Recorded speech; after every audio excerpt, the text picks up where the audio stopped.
I recently got reminded of this. Now, what do I mean by this, even though nothing I say is financial advice? Well, not too long ago, there was a post made by Chain, and they talk about how the XCN Goliath Ethereum bridge is powered by Chain. Now, some people may be thinking, okay, what is Chain?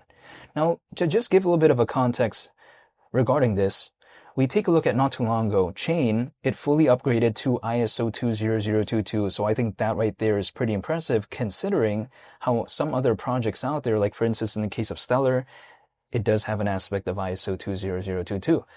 But even besides that point, people may be thinking, again, why does this matter? Well, it's because if we take a look back, let's say, historically speaking, Chain rebranded to Onyx not too long ago. I don't know if some people still remember that, but I'm just saying.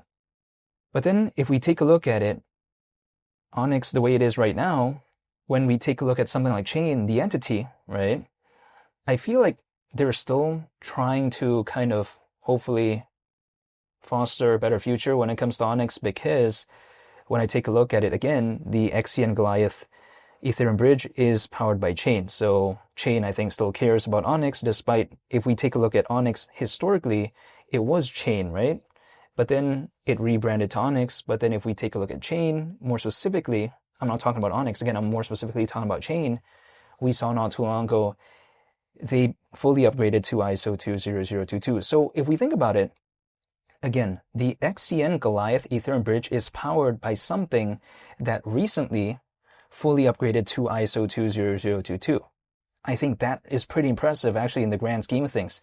Keep in mind, when it comes to Onyx and its layer 1 blockchain called Goliath, which I'm talking about clearly as of right now, but I'm saying, that is still in the testnet. But then we're already seeing stuff like this. So I find that pretty impressive. Now, in the grand scheme of things, I don't think Onyx is doing as much as some other of its competitors, like for instance, in the case of Zebic, which recently had a partner with something called Privy, which is part of Stripe.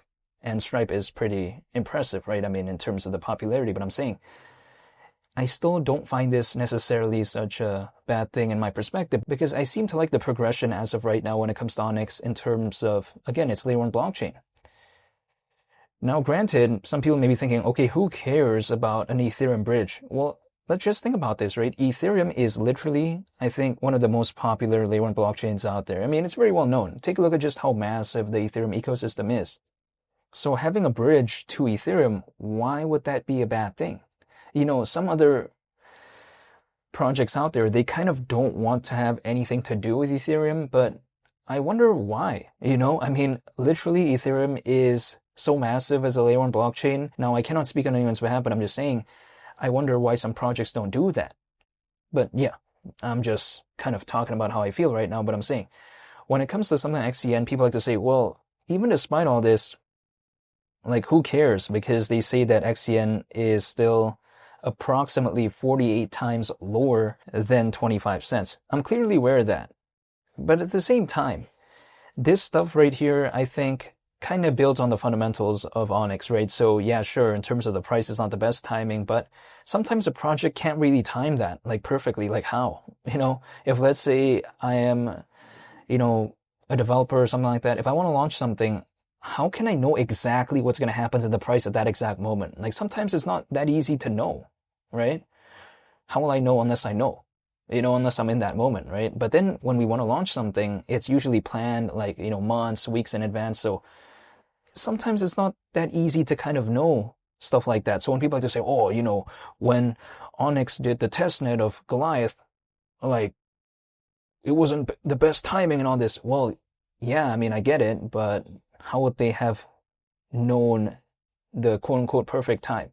But even besides that, when I take a look at this, I feel like sometimes people don't take a look at, again, what Chain did not too long ago. When something literally just upgraded to ISO 20022, people like to say, you know, who cares about that even? Well, here's the thing. ISO 20022, it's currently being used by many institutions from all around the world for something called inter-organizational data exchange. So it's pretty massive in that kind of global trade and finance space. And again, we see aspects of that when it comes to Stellar, when it comes to XDC, for instance, and when I take a look at something like Chain, I mean, that's pretty impressive considering how a lot of people thought that Chain isn't really doing anything, but they seem to be still doing things. I mean, again, when I take a look at something like that, and also when I take a look at Onyx, people like to say, oh, no one really cares about it. Well, I still care about it. I still like it fundamentally, even though, again, 25 cents is very far away.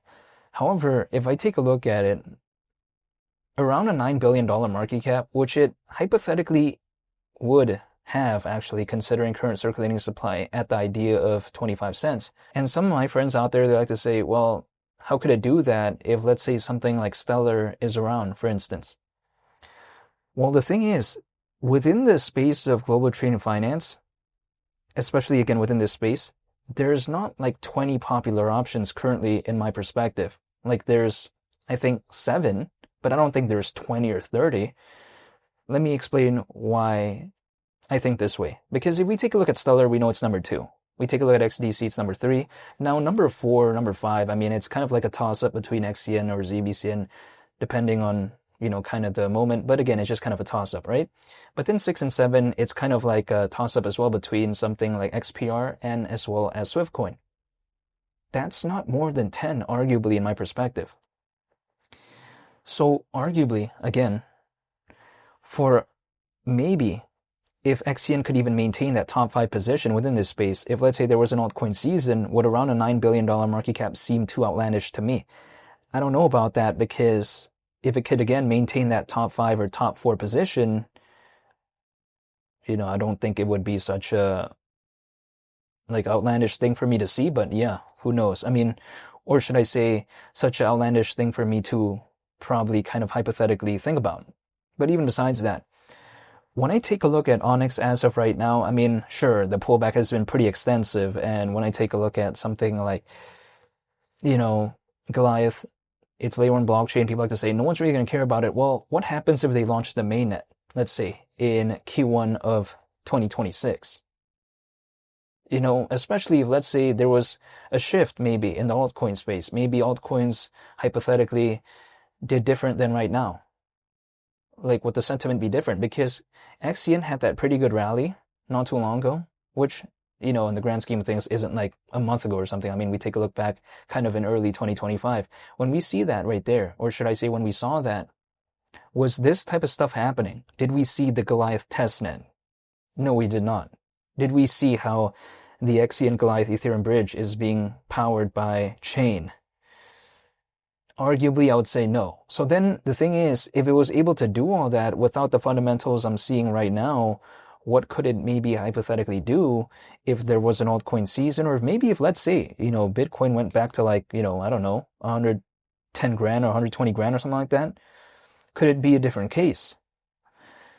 Only time will tell, but that's just kind of my mindset right now. So then the thing is, when I take a look at Onyx, I'm still staying patient. I'm still holding, but that's really all I can do. But of course, I have to, I guess sometimes channel my David Goggins mindset. That's what I like to call it. No, I'm not telling anyone to do anything, but I just don't want to give up like that.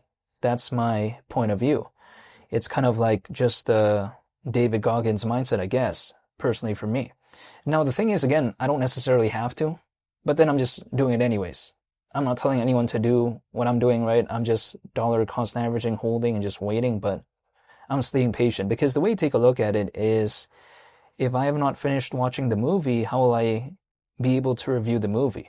It's like, for instance, I don't think I've seen an altcoin season during the cycles, so how could I truly know what could maybe hypothetically happen? But yeah, who knows if it will ever even happen, but I'm just staying patient and just holding, and yeah, that's about it. I want to say thank you for watching. I hope you all have a nice day.